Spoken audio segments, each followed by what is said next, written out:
Good morning and welcome to CONVERGE 2021. Good morning, good morning, good morning. Welcome, everyone. Maxine and I are honored to serve as your event co-chairs. CONVERGE is a summit or dialogue on education organized by the Technology Association of Georgia, or TAG. Our focus is on diversity, equity, and inclusion and workforce development in the technology community. Thanks, everyone, for joining this important conversation. That's right. CONVERGE will highlight trailblazers who are creating a powerful ethos across the dynamic technology community. We're committed to keeping companies globally competitive and to fostering the next generation of talent that fuels innovation and Georgia's economy for the long term. We have a great day of exciting programming and networking ahead. Absolutely, Maxine. I'm looking forward to the great panel discussions, fireside chats, and a keynote from Keith Ferrazzi, New York Times best-selling author. Then we'll have content sessions where you have a chance to engage with leaders in our tech community.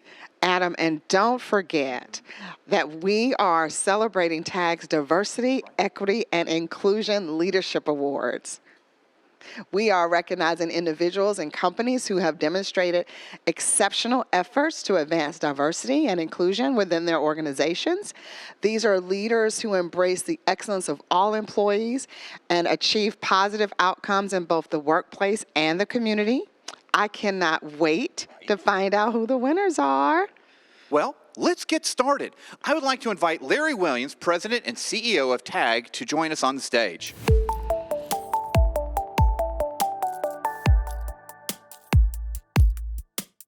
Thank you, Adam and Maxine, for kicking off CONVERGE 2021 and for serving as co-chairs. Thanks to your strong leadership and generous support of Accenture and our other sponsors, Accenture, our title sponsor, AWS, Coca-Cola Company, Elevon, EY, Genuine Parts Company, the Home Depot, and VMware, and all our other great sponsors. We have a tremendous program today. CONVERGE is taking a place at a pivotal time. Technology is changing faster than ever, and inequality is rising. This conference is dedicated to the proposition that technology can and should work in the service of people, not just some people, but all people for everyone. TAG's mission is to fuel the innovation economy, and that means making sure technology provides equitable access to prosperity. This may not be the easy thing to do, but it is definitely the right thing to do, and especially in Georgia, the home of Martin Luther King Jr., John Lewis, and so many other civil rights icons. In light of this heritage, TAG is committed to making technology work as an equalizer. So innovation drives inclusion, just as inclusion drives innovation. Building a truly inclusive economy takes all hands on deck. It takes all of us working in partnership to achieve 5 principles. Our first principle is access. Let's face it, and do something about it. There is a pressing need to help people in underrepresented talent pools connect with job opportunities. We have to do better at providing access to good jobs, especially in underserved communities. Remember, an introduction can change a life. Our second principle is equity. People are hungry to learn new skills, grow professionally, and better themselves. When that happens, families thrive, and it generates a positive life cycle that benefits everyone. TAG is leading the way by supporting STEM education and developing partnerships to remove barriers to opportunity. We have to stay patient, but persistent to see more results. Diversity is our third principle. The possibilities of the innovation economy are endless. But we will never be able to realize our true potential if some of us are left behind or excluded from the opportunity. Let's work together to keep upskilling people while supporting tech training and apprenticeships. The fourth principle is participation. Last year, TAG formed a social justice and equity task force to bring to life these principles to ensure diversity gets embedded in our DNA. Thank you, Stacey Hagan and Roy Hadley, for leading this effort. You're tremendous leaders. CONVERGE is another example of our commitment to broaden participation in the innovation economy. We are fully committed to increasing representation and opportunity for underserved people. And the fifth principle is human rights. The idea is simple but powerful. Everybody should be respected, honored, and treated with dignity. Too often, our sense of human decency gets overlooked in the workplace as we rush to innovate, automate, cut costs, or turn a profit. Let's do better. Everyone deserves to live out their dreams in an equal and equitable way. Thank you, everyone, for joining Converge and for your leadership in making technology a catalyst for positive change. Now, in that spirit, I'd like to begin our program by introducing our special guest speaker, Mark Butler, Georgia's 9th Commissioner of Labor. Commissioner Butler's goal is to create valuable workforce solutions through strategic alliances and community relationships.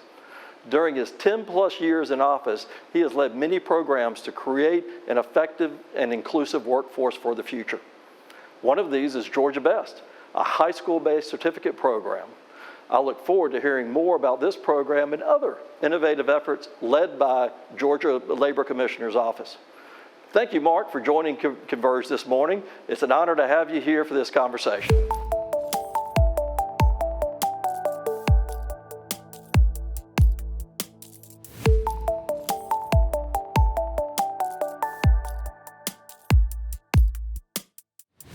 Well, Mark, welcome.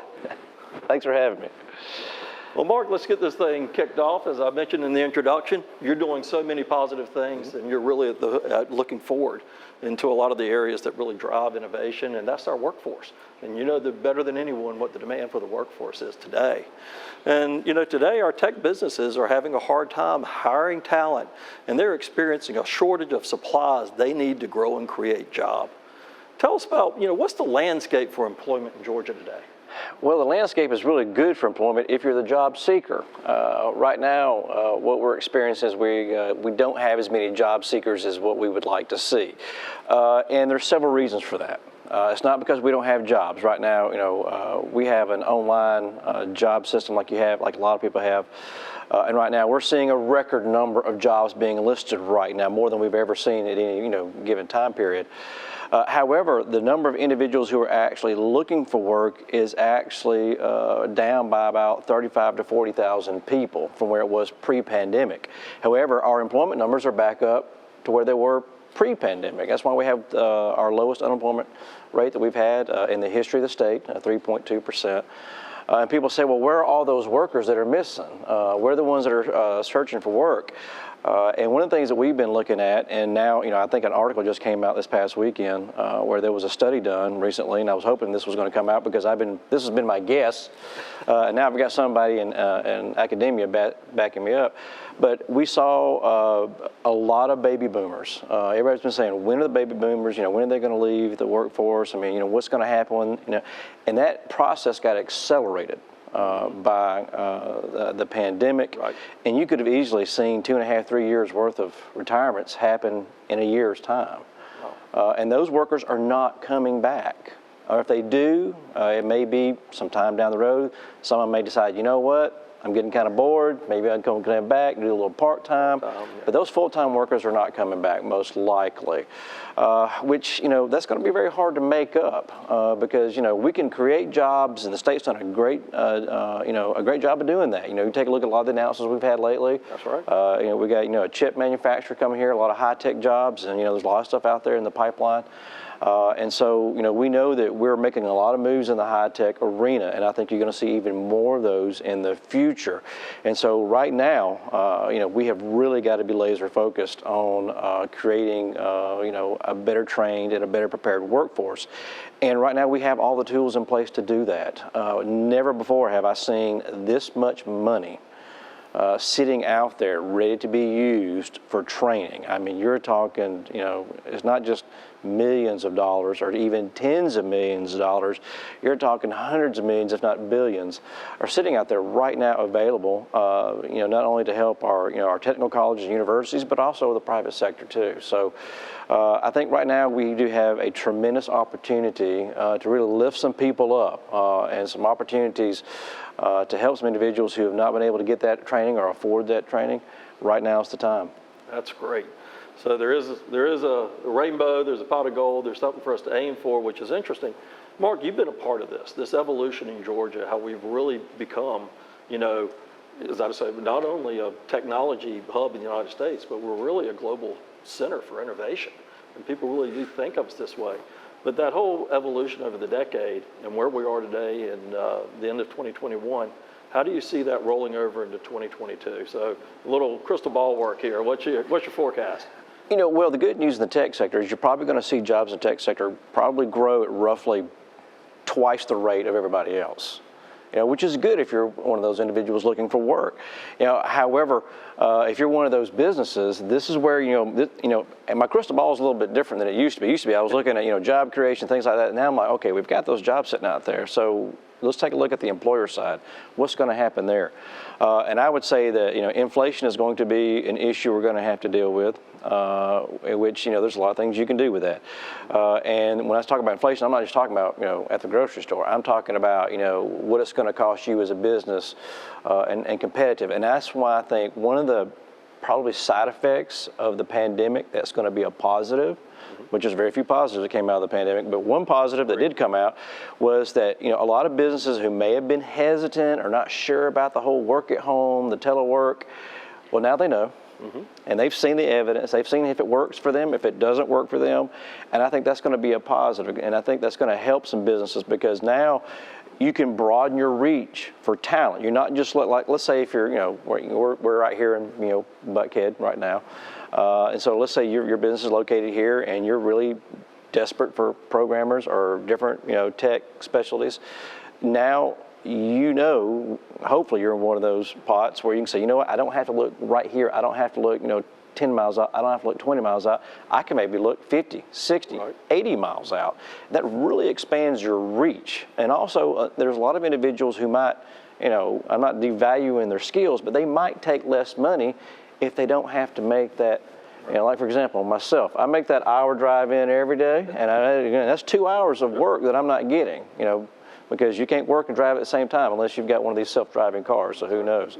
But, so I think that's going to be a side effect that's going to help, but still, I think everybody should be prepared in the fact that there is going to be a lull in available talent. It's going to take some time, and so I think you're going to start seeing a lot of businesses take a look at overseas, unfortunately. If you're a domestic worker, of course, I don't think if you're a domestic worker, you're going to have a hard time finding a job.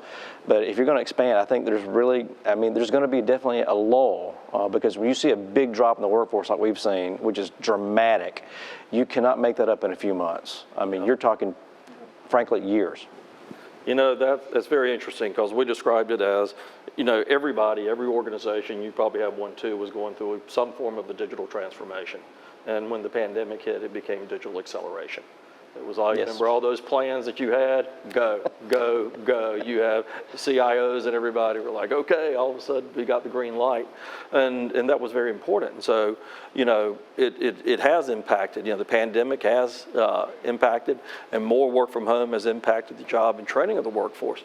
How do you see us getting that population trained up and upskilled in the way that we can, so that we can realize this, that we can bring the rural workforce in, in underserved areas and plug them into the prosperity that's going on? Well, I think one of the things that you're going to hopefully see more utilized in the tech space, which has already been used in some other areas, like say some high-tech manufacturing, is on-the-job training. There's a lot of on-the-job training dollars sitting out there right now. It's not being utilized as much as what it could be. And in that case, you could take somebody that maybe doesn't have those skill sets that you need, and going through the grant process and getting that money, it can help you not only pay for the training but also some of the wages. And so you could bring on board, depending on what your capabilities are, X amount of people, train them on the job. Whereas, the old way of looking at things was, okay, you go over here to this school or this training facility, you get, your certificates maybe, and then come over and talk to us. I think you're going to have to adapt to a little bit different because some of these individuals, look, let's be real. There's some individuals that do have some raw talent and raw skill set, and maybe they're in a different profession right now, but they could be, say, in a tech job. But working and going to school at the same time, a lot of times it's not going to work out very well. Of course, now a lot of programs have gone to online learning that we didn't have, and so that's good. But I think you're going to have to see a lot more industries adapt to that on-the-job training. Basically, what is old is new again. Yeah. You go back, a few hundred years. That's where you got your training, was at work. You had apprenticeships and things like that. I think those kind of models are going to have to be adapted in a lot broader sense than what we used to see. It used to be only see our apprenticeships in like maybe the trades. Guess what? Times have changed, needs are changed, and if you're going to overcome this lag or this big hole we have in the workforce, which it's dramatic, you're going to have to look at different ways of approaching things. You can't just depend on what you did. What you did 14, 16, 2 years ago, very little of that's going to apply in this particular market if you want to get ahead. That really is a great conversation. If we think about what you and your department's doing, to help underserved populations, not everybody learns the same way and at the same rate as everyone else. Online training works great for some people. Other people a little more hands-on and want that on-the-job training. So how do you see that, adapting the principles that get people trained, and how are we really addressing and getting underserved people skilled to the level that our employers need? Well, our job, we're kind of the middleman to a certain extent. We have our business services unit is out there. We're talking to the employers. We're listening to their needs. And then we're also giving them advice, telling them, okay, these are things that we're seeing going on, and here's your training opportunities, here's your grant opportunities, and we try to make those connections. Yeah. Right now, we're going to have to put even more resources in that division right now because the needs are so much greater than they were, a year and a half, 2 years ago. It was already bad before. We were out there, doing a lot of recruitment events, working with on-the-job training, programs in certain parts of the state.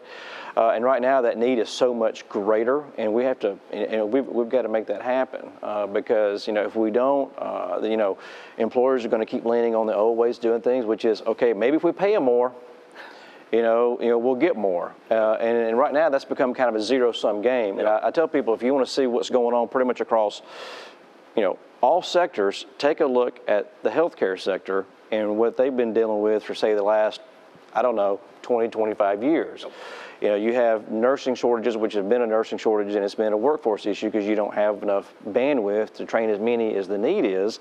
And so then you have, this facility, bidding against that facility, and they just keep pushing up the prices of that. Well, now that's pretty much true throughout, it could be restaurants, it could be manufacturers, it could be, programming, it could be anything. That's because there's such a shortage. And so, our job is we've got to get out there and we've got to, basically work with the employers out there and say, look, this is what's available to you. Yep. Instead of just trying to, go up there and grab and steal from your neighbors, maybe go grab some of these individuals. All they need is that extra bit of help and extra bit of training, and these are the pathways that you can use to get there. Yep. I think you're exactly right, and I think health is, telehealth has really accelerated in the digital economy, mm-hmm. and, a lot of the basic skills are the same, but it does take a little bit of different, some adaptation of how you actually diagnose and treat a patient through telehealth, and that's an additional layer of training and skills that have to be built onto that. But one of your signature program is Georgia Best. Yes. So tell us more about Georgia Best, and listen, and do we need more investment in skills at the high school level? Well, Georgia Best started off just as a high school program, and it came about when we were talking to a lot of employers that we were out there helping them find employees. And one of the major skill sets that they said was lacking wasn't so much like the particular skill that was needed to do the job at the business, but it was, soft skills. People, first, when we started saying soft skills, I'm like, what are you talking? What is a soft skill, And I used to joke, people say, yeah, that's the people that handle the fragile stuff, they got to be careful. But I'm like, no.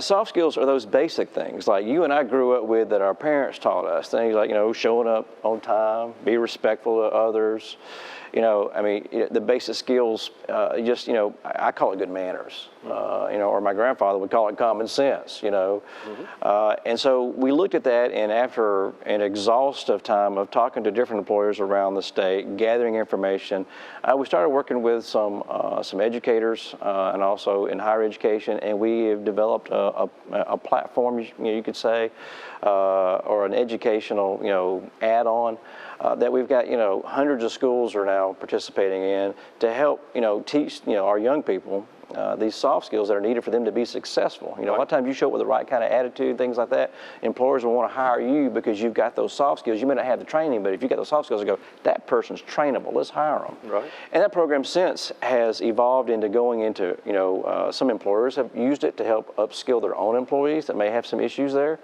Also, a lot of technical colleges have adopted it. And, one thing that we're really proud of is some of our YDCs, which is our youth detention centers. Yep. A lot of them have adopted the program to help with some of those kids, because a lot of those kids, the reason why they're in that situation was because of a lack of soft skills, okay? Right. Soft skills can keep you out of a lot of trouble, right?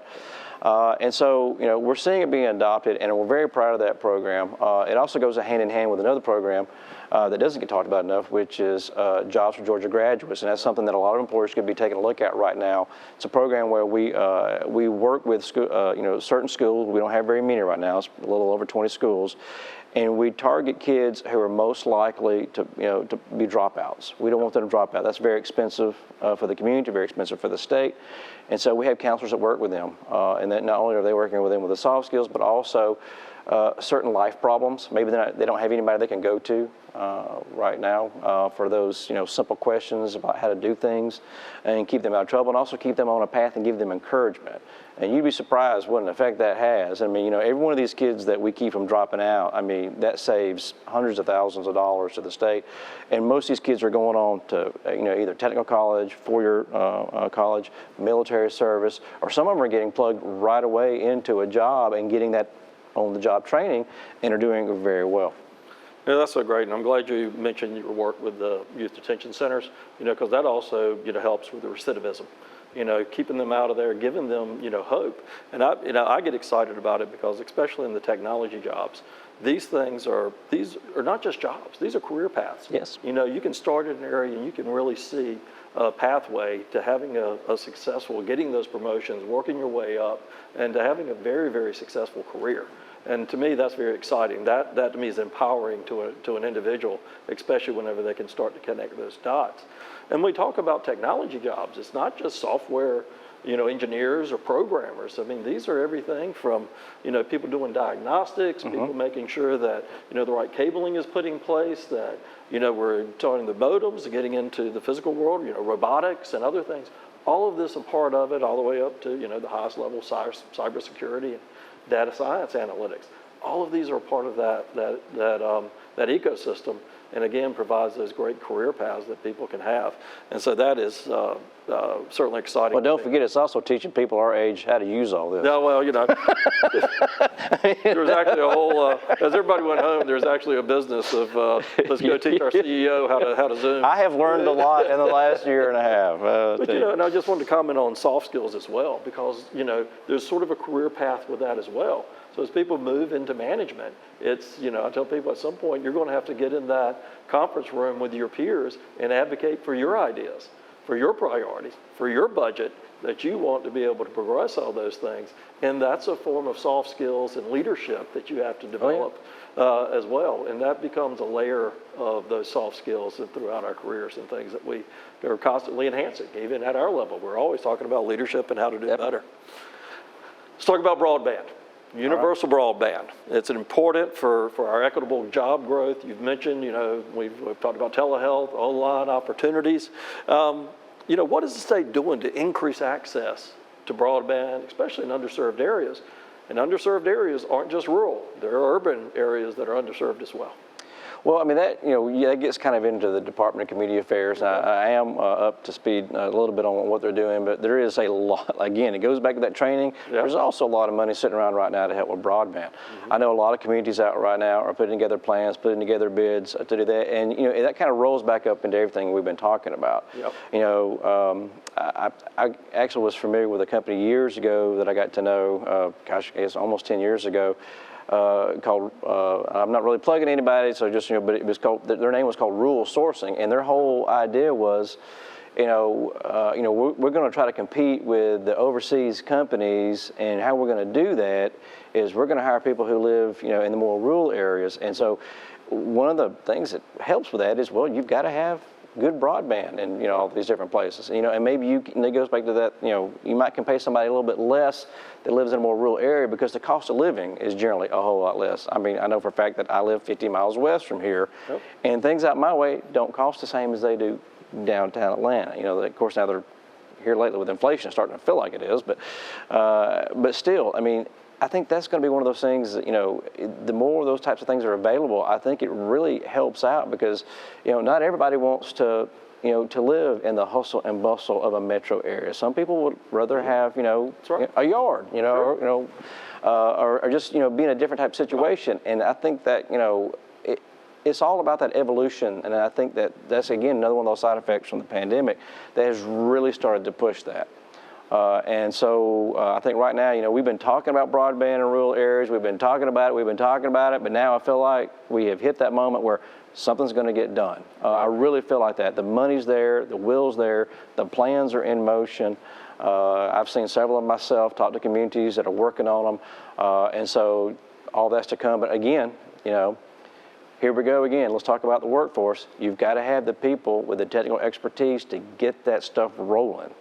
I mean, that stuff doesn't just grow on trees. You don't just throw some wire out there on some poles and all of a sudden it magically appears. There's a lot of infrastructure.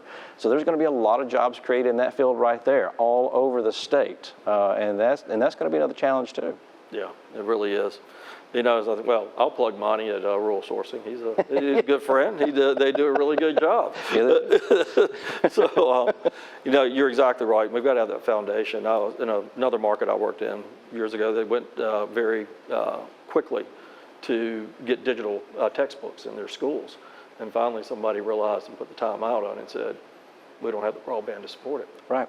We got to get the broadband first, and then we can support all the digital technology that can go on top of it. So we got to make sure that those priorities are in place.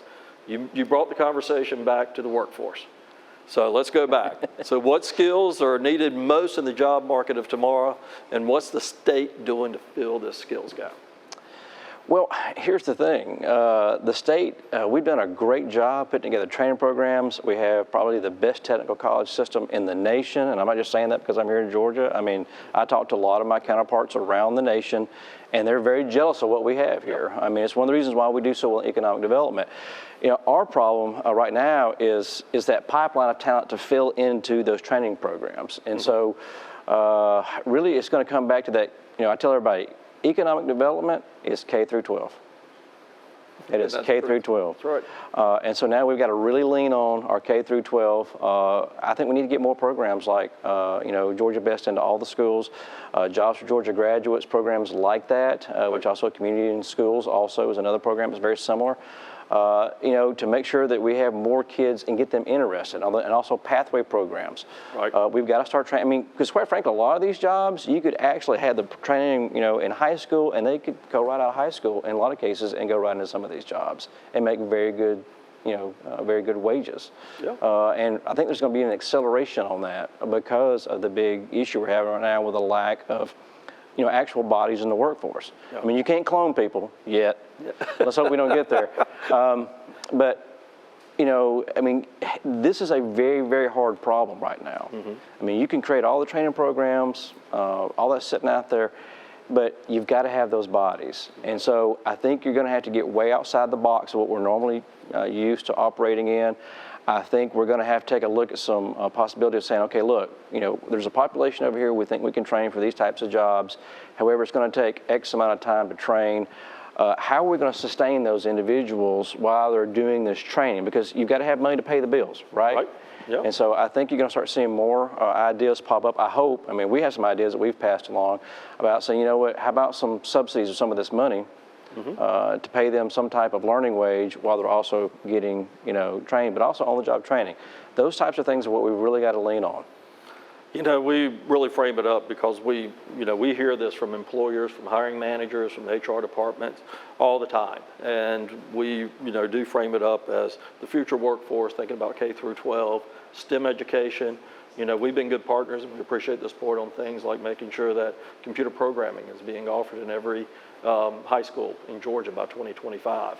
Our efforts to make sure that people could use computer programming as an equivalency to foreign language training as well, getting those direct hard skills that we need. This universal broadband, the rural workforce program that we're doing with the Technical College System of Georgia. All of these things come together and become feeders of what's extremely, extremely important. So if people wanted to get more involved with you and your department, how do they access you? What can they do to access your department and these great programs you're doing? Well, we have a lot of jobs available too, and some of those are tech jobs. So we have a lot of programming going on. So look at the job boards. Because we do have our own IT department. So if anybody's looking, take a look at our job board also. But I mean, really, if you're looking around, or if you're, it doesn't matter if you're the job seeker or you're the one posting jobs. Make sure you take a look at employgeorgia.com. That's one of the main things. And also reach out to our business services unit. We have people all over the state to come, talk with you in your business to see if we can help you out with training. But also, talk to your technical colleges local and see what's available. Also, WorkSource Georgia, which works very closely as part of the technical college system. For any kind of grant opportunity. So there's, multiple ways to get in touch with different, programs and grant opportunities. And hopefully, in the future, one of the things we need to be doing also with states, we need to streamline that process a little bit. It's gotten a little bit scattered over the years. And I've actually been, one of the ones talking, hey, can we get this all back to, a few lanes instead of 7 lanes? And so hopefully that's going to, tune up here soon. Well, the good news is there's a lot of good opportunities for people, and then we'll get better about streamlining that. I think, I was 25 years in economic development myself and what I'm doing now, and that's always, that one-stop shop has always been the vision of how we can get there. But at least I think what we've done well in Georgia is no door is the wrong door, and every door is the right door. If you come in one, if we're not exactly the right door, we'll get you to the right place. That's right. And get you plugged in and get you taken care of. Mark, Commissioner of the Department of Labor, thank you so much for taking a few minutes to share what you're going on. This is, I tell everybody, we're all hands on deck right now. Yes, we are. We've got the need, and we've got to make sure that we're meeting that need so that everybody gets plugged into the prosperity that we're experiencing here in the state of Georgia. Yeah. Well, thank you for your efforts. Thank you.